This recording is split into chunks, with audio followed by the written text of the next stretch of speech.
Bismillahirrahmanirrahim. Assalamualaikum warahmatullahi wabarakatuh. Alhamdulillahi dzil malakut wal jabbari dzil jabarut alladzi khalaqal maut wa huwa hayyun la yamut. Shallallahu wassalamu ala asrofil anbiya'i wal mursalin wa ala alihi wa ashabihi ajma'in. Amma ba'd. Let us say Alhamdulillah to the Almighty God who has created 7 layers of heaven and 7 layers of earth, who has given us mercies and blessings so we can attend in this class.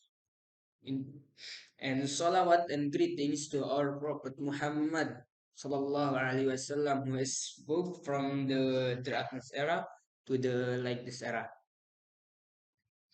And in this moment, uh, I want tell to you about history Islam in Egypt.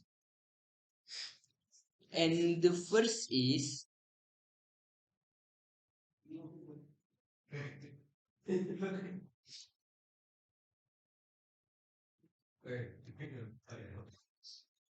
uh, before I explain to you about history Islam in Egypt, I want tell to you about history of Asia of Egypt.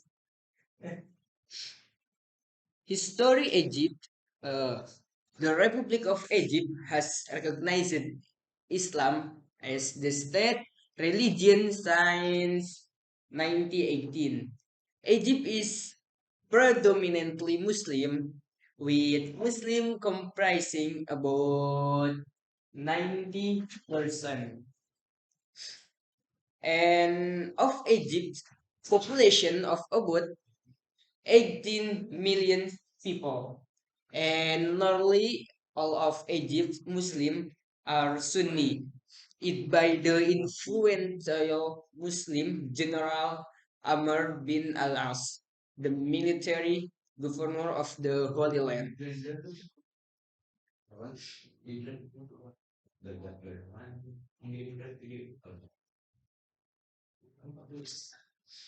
And then the history of Mesir, of Egypt, the first is hieroglyph.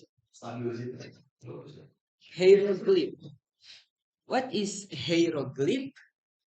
Hieroglyph letters were originally picture letters. From these letters emerged the so-called hieroglyphic stone or script used by Egyptian priests of religious purpose and demotic letters used by the people.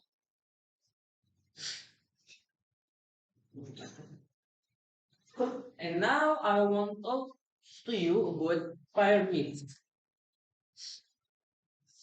Pyramid,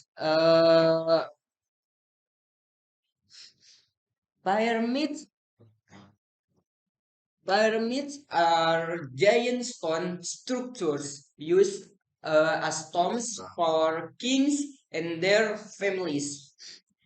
The first pyramid was built by Imhotep for the tomb of Harwa Caesar. The largest pyramid is the pyramid of King Chofu or Cheops. Now I want to talk to you about Masjid Al Azhar, the famous in Egypt.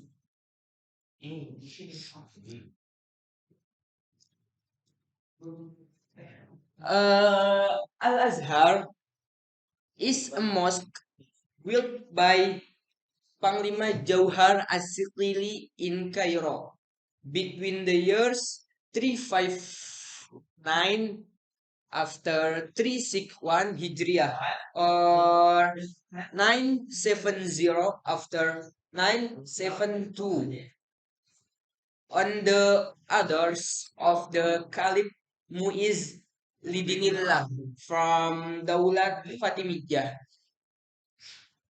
And now is Manatir Ahmad bin Tuhulun, the relic of the Tuhuluniyah dynasty that contribute greatly to the life of the Egyptian people at the time was the water channel system Panatir. And now is about Egyptian food. There are a lot of Egyptian specialties here. I will only tell three of them. Namely, is full madames. It's so delicious. Full medames is one of the common staple foods for the Egyptian people. This dish consists of fava beans served with oil, garlic, lemon juice, and chili.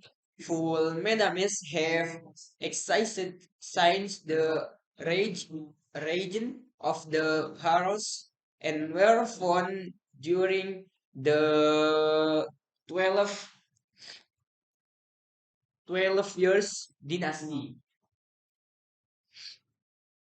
And the origins of the word medames, meaning buried, this word refers to the unique way of cooking it. The pot containing the full medames will be buried in a pile of hot coal or sand. And this can be served with butter, tahini, tomato sauce, and pastrami, and a fried or poached egg. Egg. This food is also a typical Egyptian iftar menu, usually served with pita bread, vegetables, and mint leaves placed on the side of the plant.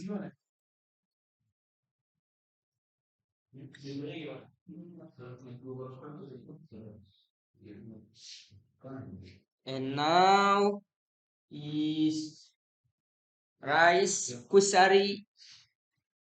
Rice kusari is a typical Egyptian food that has many variations because it consists of a mixture of basic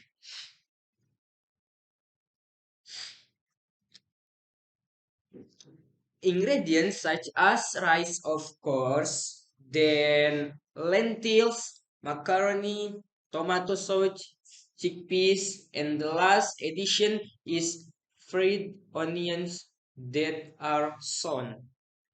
This food, which is Egypti national dish, has four sorts of carbohydrate that made it a favorite at launch time at any food outlet for over 100 years. The word kusari is not of Egyptian origin because this food was brought by British soldiers to Egypt in the 90 years century. Okay, maybe the last food is mulkia. Mulkia, this food is almost similar to the seaweed soup in Korea, made from vegetables derived from ham and corocorus plants.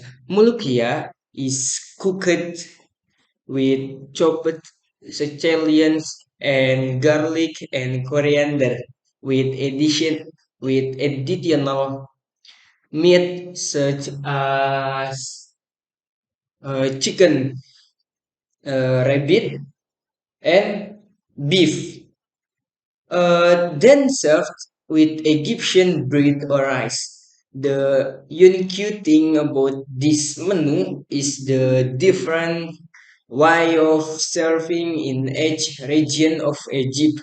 In coastal, maybe in coastal areas served with fish or shrimp, whereas in areas far from the coast, it is served with chicken, rabbit, and beef, as previously described. And the last, and the next food is duka.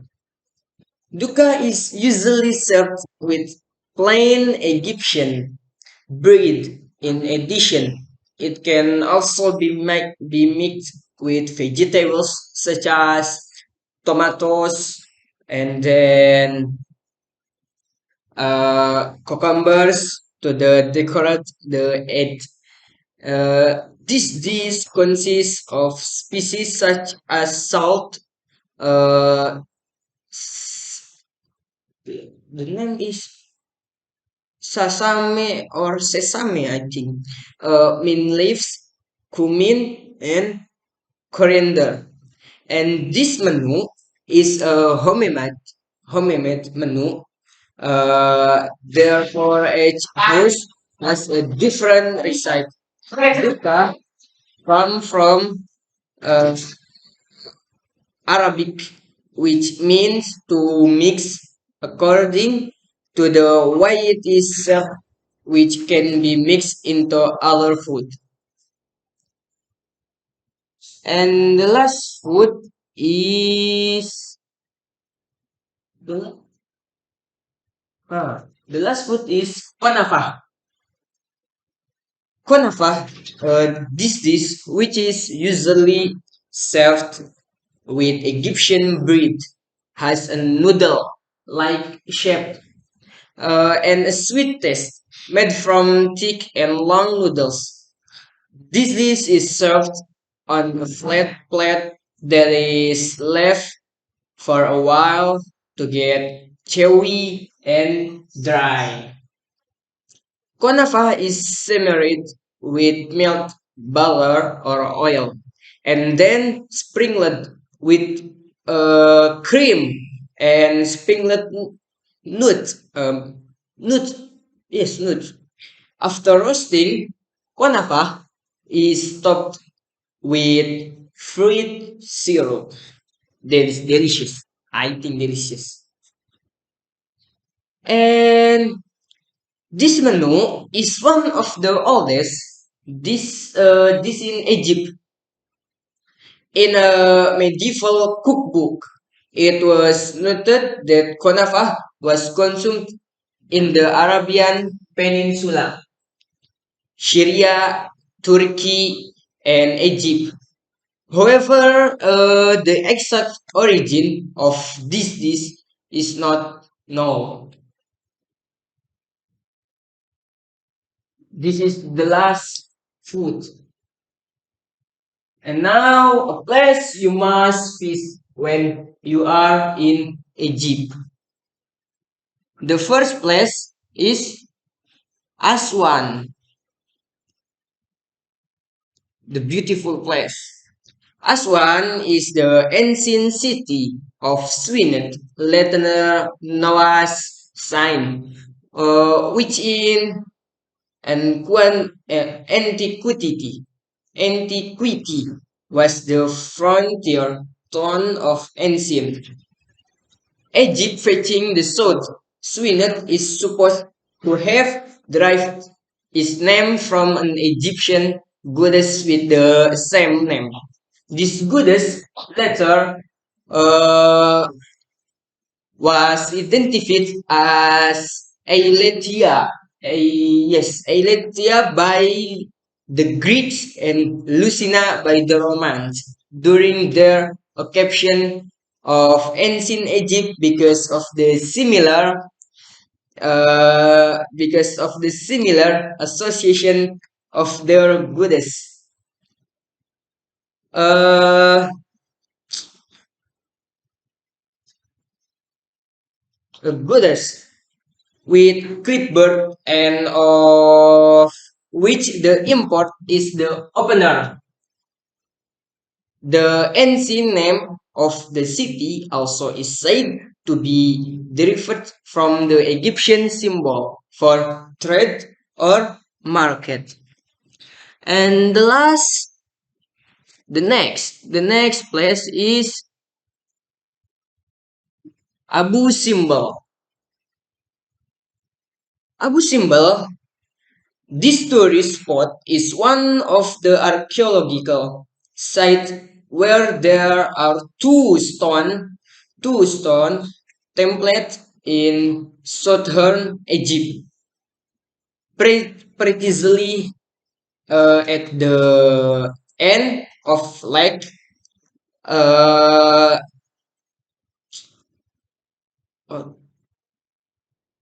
of at the end of Lake Nazar, or as far as 290 kilometers southwest of the city Aswan, the beautiful place. The twin buildings were originally built from a mountain during the resign during the region of Pharaoh Ramses in the 30th century BC. The way of making the building, which is intended as an eternal building for Ramses and his queen named Nefertari, is also quite unique, namely by carving the mountain. And the next place is Alexandria. Is a Mediterranean port city in Egypt, founded in C331 BC by Alexander the Great. Alexandria grew rapidly and became a major center of Hellenic civilization, eventually replacing Memphis. In present day Greater Cairo as Egypt's capital during the Hellenistic period. And uh, it was home it was home to the lighthouse of Alexandria that ranked uh, among the seven wonders of the ancient world, as well as the storied library of Alexandria. And maybe after Alexandria is the last place in Egypt. The name is